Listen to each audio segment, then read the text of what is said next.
closing statements. It's a 1 minute closing. Let's see. You started? Yes. On the opening. Mr. Jansen will have the first closing. These are 1 minute closings. Okay. Thank you.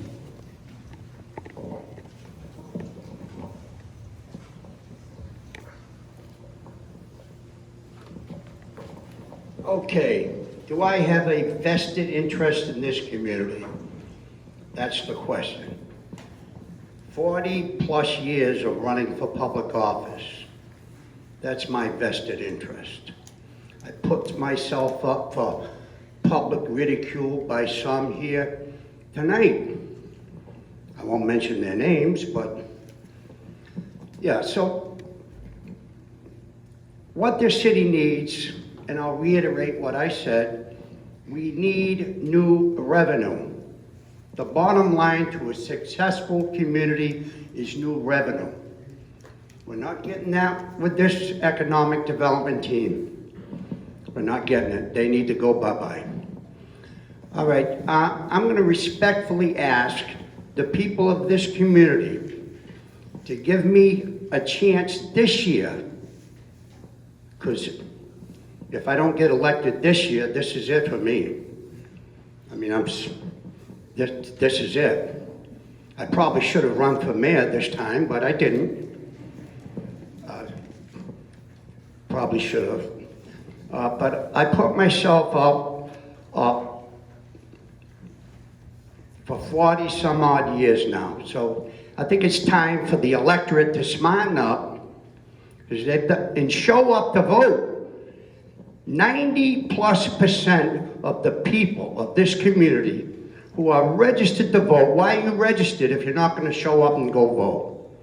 So I'm respectfully asking the people that are going to get up and go to the polls for their vote on November 5th. Thank you very much. Mr. Gomes.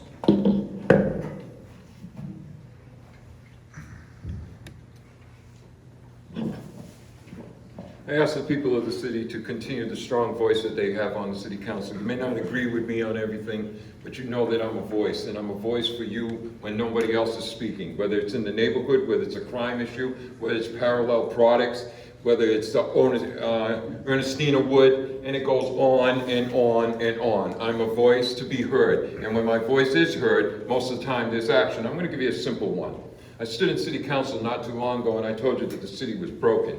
And I told you to look at the sidewalk in front of City Hall. It was all cracked. It's being fixed. All you had to do was open your mouth, Brian. My whole point is here, I love the city.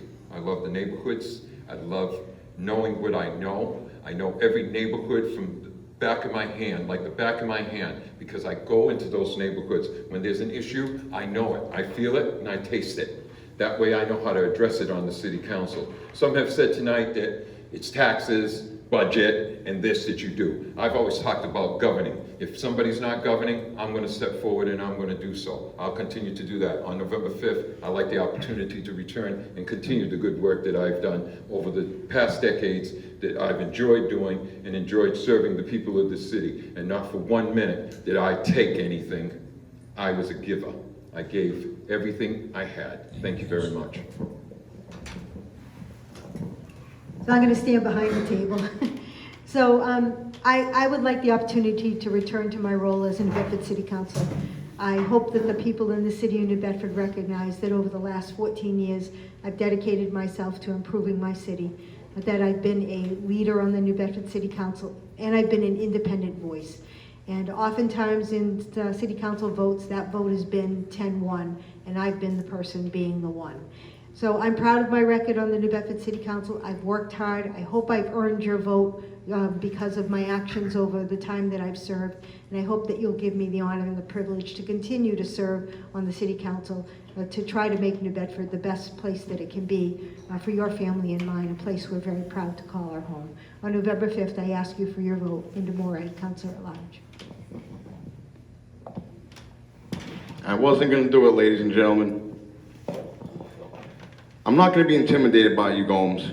You're not going to stare at me in front of these people. I'm going to tell you right now, you've intimidated many people in the city council. Mason Almeida, women at your Old Pass St. Luke's Hospital, you were fired for sexual harassment.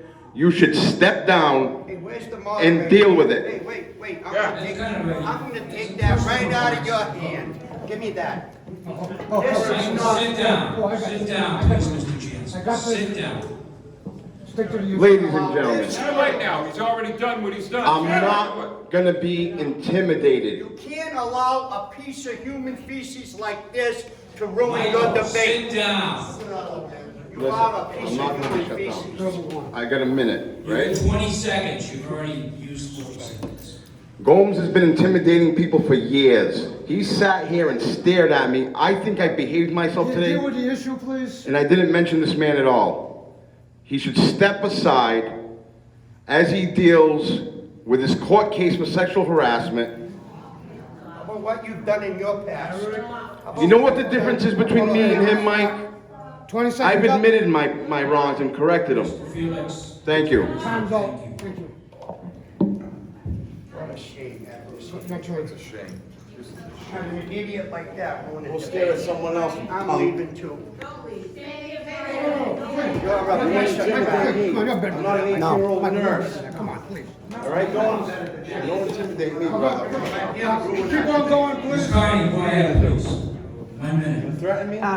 Excuse me, Uh, I got the floor. Look, I'll ask you to leave. He's threatening me. No, he's I not ain't threatening him, I you. haven't said nothing to You this guy. print yourself with that If you're not gonna be a gentleman and civil, I'll ask you to leave. Good evening, everyone. I am Deborah Coelho. I am your city councilor at large, and I am a very positive person and a very positive woman.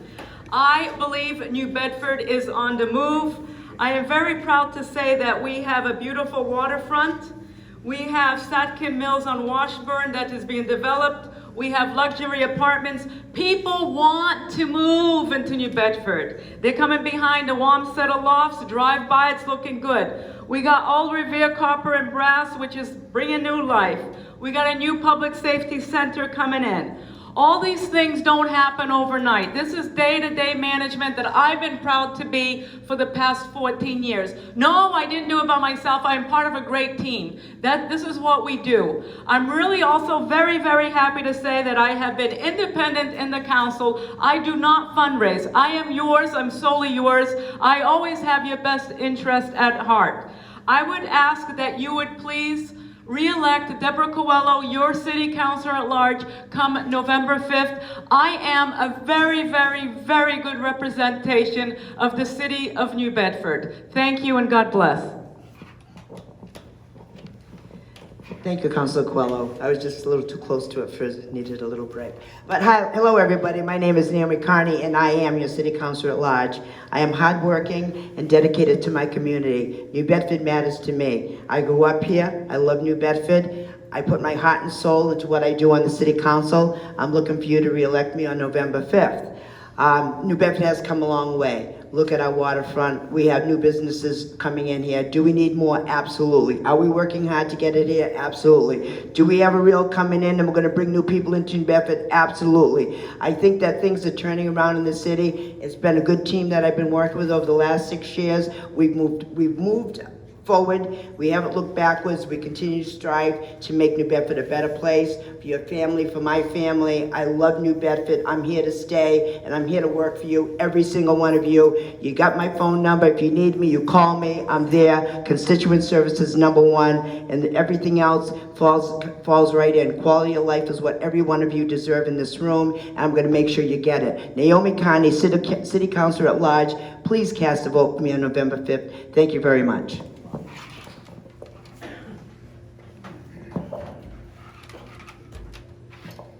Our city is amazing. Our buildings may be older, but they have history. This is where America began. Imagine the first settlers coming across the ocean, having no idea what the other shore had in wait for them. But having the confidence to know that they could work hard enough to live, work, raise their families, to grow, to prosper. I feel we've lost that confidence. We've lost the feeling of optimism, that feeling like anything is possible with just a little bit of hard work and effort. We were whalers once. We supplied the lamp oil that lit the nation. New Bedford, we held the torch that lit the nation. Now we fear change. We fight change. We're uncertain of our future. But we need to pick that torch back up. We need to empower one another. We need to take our city back. We've allowed corporations, state agencies, absentee investors to take our city from us. Now they're the ones calling the shots. But we're the ones here. It's our children in these schools. It's our roads their trucks are driving on. It's our homes they're pricing us out of. We need to take back our city. We need to take back our homes. We need to take back our schools. We need to take back our city.